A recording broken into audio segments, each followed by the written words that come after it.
मेरे साथ बोलिए भारत माता की। आप सभी को पुनः इस थोड़ी भीगी भागी सुबह पे यहाँ पर आने के लिए बहुत बहुत साधुवाद, बहुत बहुत धन्यवाद। I am very pleased to say that this is the end of almost 5 days of activity in a very remote part of India, which proves that under the blessings of our Prime Minister, we are taking technology to where it belongs, to the last mile. और इसके लिए मैं सर्वप्रथम doctor Pawan Goenka जी को धन्यवाद देना चाहता हूँ, जिनके विजन से आज हम लोग यहाँ पर बैठे हुए हैं। पुनः मैं डॉक्टर विनोद कुमार जी को धन्यवाद देना चाहता हूँ, जिन्होंने दिन रात मेहनत की है इसको यहाँ पर कार्यान्वित करने के लिए। मैं श्री शुभांशु शुक्ला जी को धन्यवाद देना चाहता हूँ, एक बुलावे को यहाँ पर आ गए और उनके आने से इतनी ऊर्जा मिली हम सबको, बहुत बहुत धन्यवाद सर। और every sentence you speak, every word you speak has so much of clarity and gambhirta in it, and I really appreciate that you came all the way here to this very ordinary location. Dr. Pal, your leadership of the jury is really something which has inspired many of these students. मुझे ये भी मालूम है कि कुछ लोग थोड़े से असहज थे, क्योंकि आज सुबह इंद्र भगवान ने अपनी ज्यादा कृपा दिखाई और 5 रॉकेट रेडी थे हमारे लॉन्च पैड पे, और वो तो हम लोग को लॉन्च साइड करना पड़ा। मैं थोड़ा किस्सा बताता हूँ। डॉक्टर विनोद ने इसके लिए स्पेशल परमिशन ली। उन्होंने एयर कमोडोर प्रशांत जी को फोन किया, नोटेन था सिर्फ 11 बजे तक का, 11 नहीं सिर्फ 10 बजे तक का, 10:30 का। उन्होंने एक्सटेंड करवाया नोटन को, लेकिन कुछ ऐसा होता है कभी कभी, तो उन लोगों को मैं बोल भी रहा था कि कभी कभी ऐसा होता है, जिंदगी में बाधाएं आती हैं, असफलता मिलती है, लेकिन उसके आगे कुछ अच्छा होने वाला है। मुझे पूरा विश्वास है कि जैसा शुभांशु जी ने बताया, कुछ महीनों बाद हम लोग फिर यहाँ पर एकत्र होंगे और हम लोग कुछ करवाने की कोशिश करेंगे। इसका आश्वासन तो नहीं दे सकता, मैं ऐसा नेता हूँ कि मंच पे कोई आश्वासन नहीं देता हूँ, तो इसलिए ये भी आश्वासन नहीं दे रहा हूँ, लेकिन हम लोग कोशिश अवश्य करेंगे। दोस्तों, 2-3 बिंदु आपके बीच में रखना चाहता हूँ।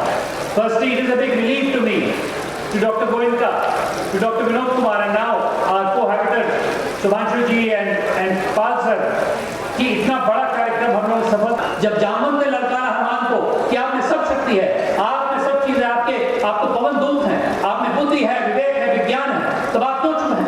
आप तो नहीं पहाड़ उठा सकते, तब जाके हनुमान जी ने पहाड़ उठाया। इसी प्रकार मैं आप सभी 600 लोगों को ललकारता हूँ, जो बाहर से आए हुए हैं वापस आए, और जो यहाँ पर है स्थानीय लोग हैं, वह इस संदेश को इस मंच से ले जाए कि अपने क्षेत्र को आगे बढ़ाने के लिए यहाँ का हर नागरिक उठेगा। ये शशांक मणि का कार्यक्रम नहीं है, ये तो सबका कार्यक्रम है, हर व्यक्ति का कार्यक्रम है, तभी जाके हम लोग गणतंत्र की तरफ रहेंगे। चीन कोई अवसर नहीं है, चीन ऊपर से नारे लगाता है और नीचे लोग उठ जाते हैं। भारत की गणतंत्र है, गणतंत्र में हर व्यक्ति का एक तरह से बहुत बड़ा योगदान होना चाहिए। ये बात सही है कि 12 लाख वोटर के पीछे हम लोग करीब 5 साल बाद हर समय आते हैं, लेकिन वह 12 लाख वोटर जिन्होंने वोट किया है और 8 लाख वोटर जिन्होंने नहीं वोट किया है, करीब 19 लाख वोटर अगर निकल जाएंगे, तो मेरा पूरा विश्वास है कि हम लोग नए सूरज का यहाँ पर उठना होगा। ये मेरा पूरा विश्वास है। तो दोस्तों, इतना ही कहते हुए, आपको चुनौती देते हुए और उसी के साथ साथ आपका अभिनंदन करते हुए, क्योंकि यहाँ पर जो लोग आए हैं, खास करके उन छात्रों को जिनसे मैं अभी बात कर रहा था, I apologise for the fact that Indra Bhagwan has been a bit unjust to you and to us. We also wanted to see these launches happen, but this is what fate has to deliver to us.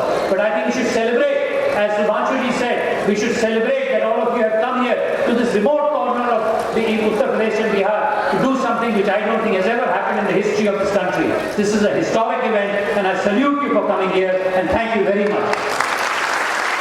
अंत में दोस्तों, मेरी बड़ी प्रिय कविता उसको कह के अपनी वाणी विराम देता हूँ। कर्म यज्ञ से जीवन के सपनों का स्वर्ग मिलेगा, कर्म यज्ञ से जीवन के सपनों का स्वर्ग मिलेगा, किंतु बनेगा कौन पुरोहित? अब यह प्रश्न है। आप उस कर्म यज्ञ के पुरोहित हैं, उस विकसित भारत के पुरोहित हैं, उस विकसित देवरिया लोकसभा के पुरोहित हैं, जिसको आगे ले जाने के लिए हम लोग दिन रात परीक्षण करेंगे। मैंने जैसा कल रात को कहा, दोस्तों, एक मौका है और आखिरी मौका। 22 साल बाद ये मौका नहीं आया। ये एक मौका इसलिए है क्योंकि आने वाले समय में हमारी आबादी बूढ़ी होने लगेगी। जो चीन का हाल आज हो रहा है, वो 20 साल बाद हमारा होगा। तो आने वाली जो पुश्तें हैं वो माफ नहीं करेंगी अगर अगले 20 साल में हम लोग दिन रात नहीं काम करते हैं। इसीलिए डॉक्टर विनोद ने दिन रात काम किया है, इसीलिए यहाँ की जागृति की टीम ने दिन रात काम किया है, इसीलिए बर्गर अमृत संगठन की टीम ने दिन रात काम किया है, इसीलिए स्पेस की टीम ने काम किया है, इसीलिए इसरो से आए हुए काफी वरिष्ठ और मेरे हिसाब से कई लोग 70 के पार हैं जो हमारे यहाँ के इत्तेफाक उन्होंने काम किया है। तो आइए दोस्तों, अगर कुछ न करें इन लोगों के लिए हम लोग काम करें, अपने देश के लिए काम करें। इसी आशा और विश्वास के साथ मेरे साथ बोलिए